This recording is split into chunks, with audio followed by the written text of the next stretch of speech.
私の専門は歴史学です。慶應義塾大学経済学部菅野智博です。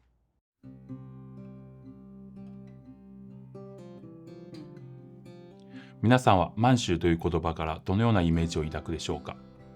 満州とは主に中国東北地方を指す地域概念として日本人によって使用されてきた言葉です。この地域は近代日本と深く関わり、多くの日本人がかつて生活していた場所でもあります。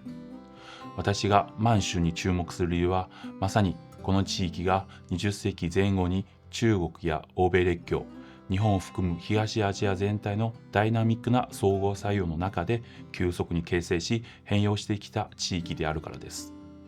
満州を研究するにあたって、私は現地農民と満州で生活したことがある日本人を主な研究対象としています。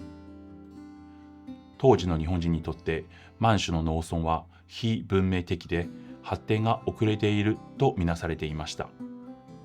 例えば日本人は満州に近代的な農業技術がなく、また農業の生産性が低いことから満州の農村や農業が非常に発展が遅れているように映っていたのです。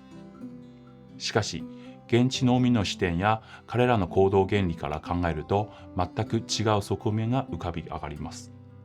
すなわち現地農民にとって日本のような単位あたりの生産性にこだわるよりも、より多くの収入を得られる副業や農業外の職業を取り入れて家計を増やす方が戦略的であり、一種のリスクヘッジにもなったのです。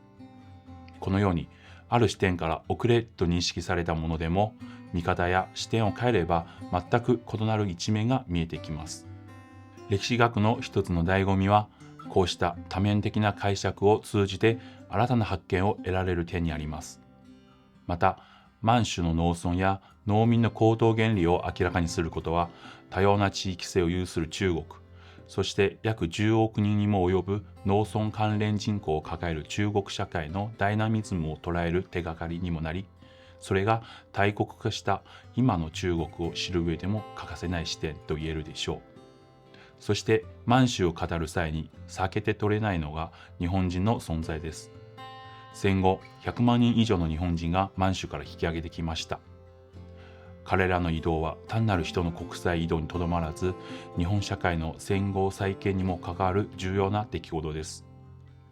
しかし戦後日本社会は彼らに目を向けることなく、植民地体系の暴虐から始まりました。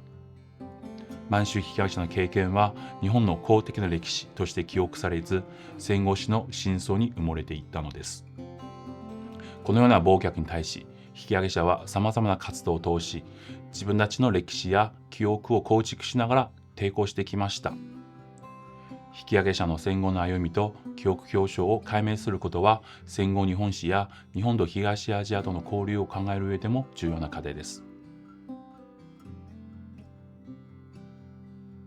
歴史学において最も重要なのは資料です。私は多様な資料を活用するとともに、現地観察や対象者への聞き取りなどフィールドワークの成果を積極的に取り入れてきました。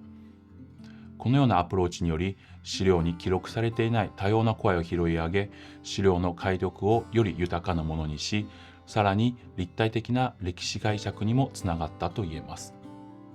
またそれは歴史を過去の出来事としてだけではなく、現代や未来につながるものとして捉え直すことにおいても重要であると考えています。満州は中国近現代史の中で激動の舞台であると同時に、東アジアの歴史潮流を映し出す鏡でもありました。満州の歴史を紐解くことは、単なる地域史の理解にとどまらず、中国や東アジアの近現代史を新たな視点から捉える契機となります。満州に刻まれた歴史、そこで生きた人々の歩みには、私たちが未来を生きるためのヒントが隠されていると私が信じています。